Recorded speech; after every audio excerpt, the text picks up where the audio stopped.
मैं अब सिद्धार्थ के पास आती हूँ। सिद्धार्थ, आपको क्या लगता है स्टोरी को देखकर, इसमें कितना तथ्य है?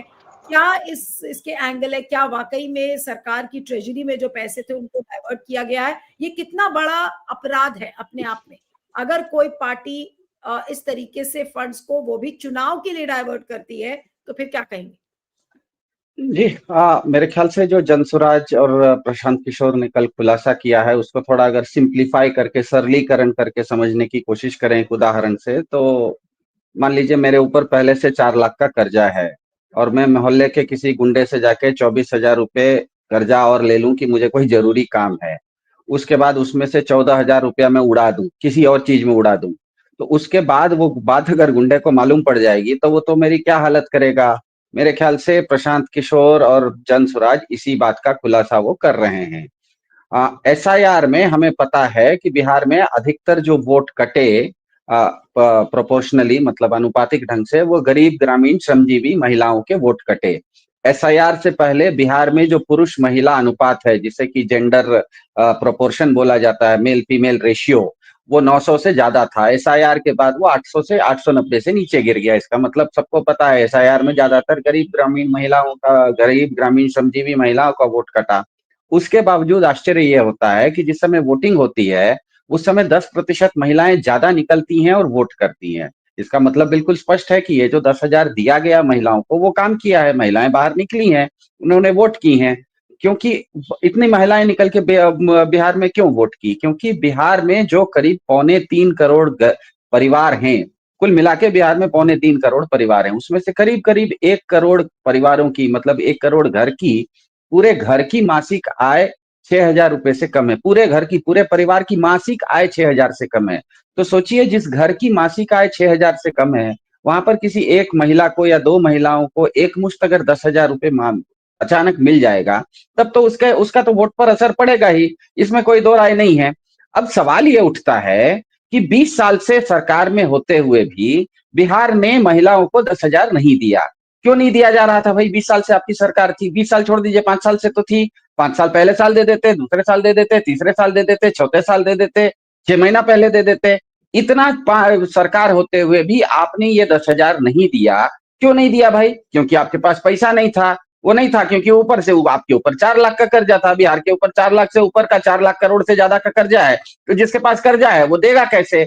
ऐसे में आश्चर्यजनक होता यह है, और ये चीज आप इंटरनेट पे आप सर्च करके मिल जाता है, ये पब्लिक डॉक्यूमेंट है।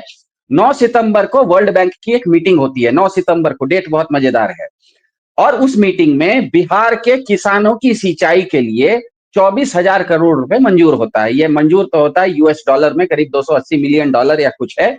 लेकिन उस मीटिंग के पूरे मिनट्स हैं कि वो मीटिंग कहाँ हुई, कितनी तारीख को हुई, और उस मीटिंग में 24,000 रुपए बिहार के किसानों की सिंचाई के लिए मंजूर हुआ। और उस मीटिंग में यह भी स्पष्ट है कि यह पैसा भारत सरकार के माध्यम से बिहार को दिया जाएगा, क्योंकि गारंटर बिहार सरकार, गारंटर भारत सरकार है। तो इसका मतलब यह है कि 9 सितंबर को अचानक बिहार सरकार को, बिहार सरकार के हिस्से में 24,000 रुपए आते हैं वर्ल्ड बैंक से कर्जे में, जो कि किसानों की सिंचाई के लिए है। ये पब्लिक डॉक्यूमेंट है, इसमें कहीं कोई आश्चर्य नहीं है, ये सार्वजनिक तथ्य है। लेकिन ये पैसे सीधे बिहार सरकार को नहीं आते हैं, पैसे आते हैं केंद्र सरकार को। और मजेदार बात यह है कि 9 सितंबर से ठीक 2 हफ्ते बाद, 26 सितंबर को, भारत के प्रधान जी दिल्ली में बैठे बैठे बिहार की महिलाओं के लिए 10-10 हजार की घोषणा करते हैं। उस घोषणा करते समय नीतीश कुमार का कोई रोल नहीं है, क्योंकि वो पैसा अभी तक नीतीश कुमार के पास आया नहीं है। पैसा तो केंद्र सरकार के पास आया, वर्ल्ड बैंक ने दिया है। अब यहां पर यह सवाल उठ जाता है कि चुनाव से ऐन पहले, आचार संहिता लागू होने से 1 घंटा पहले, जहां पर आप 5 साल से सरकार में थे, तो 5 साल से आपको अपने राज्य की महिलाओं की भलाई के लिए 10,000 देने का ध्यान नहीं आया। आपको देने की इच्छा थी, लेकिन आपके पास पैसे नहीं थे, क्योंकि आप 4 लाख करोड़ के कर्जे में थे। अचानक 9 सितंबर के पास के आसपास आपको वर्ल्ड बैंक पैसा देने का अप्रूवल देता है। तो हमें पता है कि कहीं वर्ल्ड बैंक अगर वॉशिंगटन में बैठे बैठे अप्रूवल देता है कि हम पैसा आपको देंगे, तो हो सकता है वो पैसा आते आते, दिल्ली आते आते 2-4-10 दिन लगा होगा।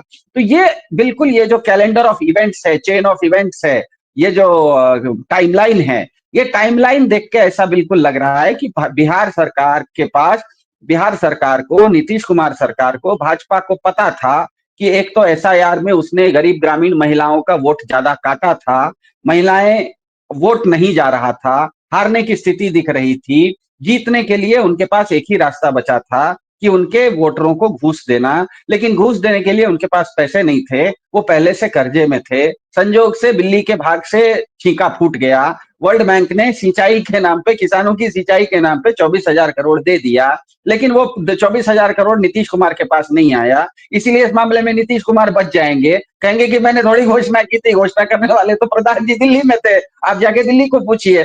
तो कल को अगर वर्ल्ड बैंक इस चीज पर कोई आपत्ति उठाता है, क्योंकि अक्सर वर्ल्ड बैंक किसी को पैसा देता है तो उसके बाद उसकी काफी जांच पड़ताल होती रहती है, उसका अपना ऑडिट चलते रहता है, और अगर वो पैसा कहीं गलत मद में खर्चा हुआ तो उसके खिलाफ वो फिर ब्लैकलिस्ट भी करता है वर्ल्ड बैंक। और हमें पता है वर्ल्ड बैंक की पूरी मलकियत अमेरिका की है, अमेरिका की मलकियत ट्रंप की है। तो वर्ल्ड बैंक नाम के लिए वर्ल्ड बैंक है, असल में वो अमेरिकी बैंक है, असल में वो ट्रंप का बैंक है। तो ये चीज एक बड़े बड़े क्या कहते हैं, रोचक मोड़ पर आई हुई है कि ये चीज वर्ल्ड बैंक ने पैसा तो दिया है, भारत सरकार को दिया है, और वो ये कह के दिया है कि आप बिहार सरकार को दीजिए, और बिहार सरकार को वो दीजिए किसानों की सिंचाई के लिए। वो पैसा 9 सितंबर को पास भी हुआ है। भारत में आते आते 10-15 दिन लगे हैं, लेकिन भारत में आते ही वो न किसानों के पास गया, न सिंचाई के लिए गया, वो महिलाओं को 10-10 हजार के रुपए के नाम पर गया। अब मुझे बताइए, ट्रंप जैसे गुंडे को ये चीज अगर पता लगेगी कि आपने मुझसे 24,000 कर्जा किसी दूसरे काम से लिया था और आपने खर्चा किसी उड़ा दिया किसी दूसरे में, तो अब ट्रंप क्या करेगा आने वाले समय में, तो ट्रंप ही जाने, बाकी तो हम नहीं जानते। ठीक है। मैं सिद्धार्थ के पास आती हूँ कि सिद्धार्थ, ये जियोपॉलिटिकली अभी ये कैसे प्ले आउट करेगा भारत और अमेरिका के बीच में, क्योंकि वर्ल्ड बैंक अमेरिका में है और डोनाल्ड ट्रंप, जैसा आप इसके पहले भी कह रहे थे, तो क्या आप डोनाल्ड ट्रंप को मोदी जी के कान ऐंठने का एक और हथियार मिल गया? अभी तक तो ऑपरेशन सिंदूर, टैरिफ्स थे, अब क्या ये उनको मिल गया है एक बड़ा हथियार फिर से? देखिए अब क्या करेंगे मोदी, क्या कहते हैं ट्रंप साहब, क्या करते हैं ट्रंप साहब को खुद नहीं पता रहता। 1 घंटे बाद वो ट्वीट भी कर दे सकते हैं कि देखिए बिहार में भारत में एक बिहार राज्य है, वहां पर चुनाव होता है, वहां पे अमेरिकी पैसा का इस्तेमाल होता है करके वो ट्वीट भी कर दे, तो हमको आश्चर्य नहीं है। हमें पता है कि ट्रंप साहब जिस समय इस बार सरकार में आए थे तो शुरुआत में उन्होंने यूएस एड नाम की एक संस्था है उनकी, बहुत बड़ी, दुनिया भर में वो एड देती है। वो यूएस एड को बंद करते समय उन्होंने ये भी तर्क लिया था कि यूएस एड जो है वो भारत के चुनावों में पैसा देता है, अमेरिका का पैसा भारत में लगता है, इसीलिए मैं यूएस एड बंद कर रहा हूँ। ये चीज हमको सबको पता है। तो ट्रंप साहब क्या करेंगे ये पता नहीं, लेकिन मैं थोड़े वर्ल्ड बैंक और भारत के बीच में जो संबंध है उसके बारे में बता देता हूँ।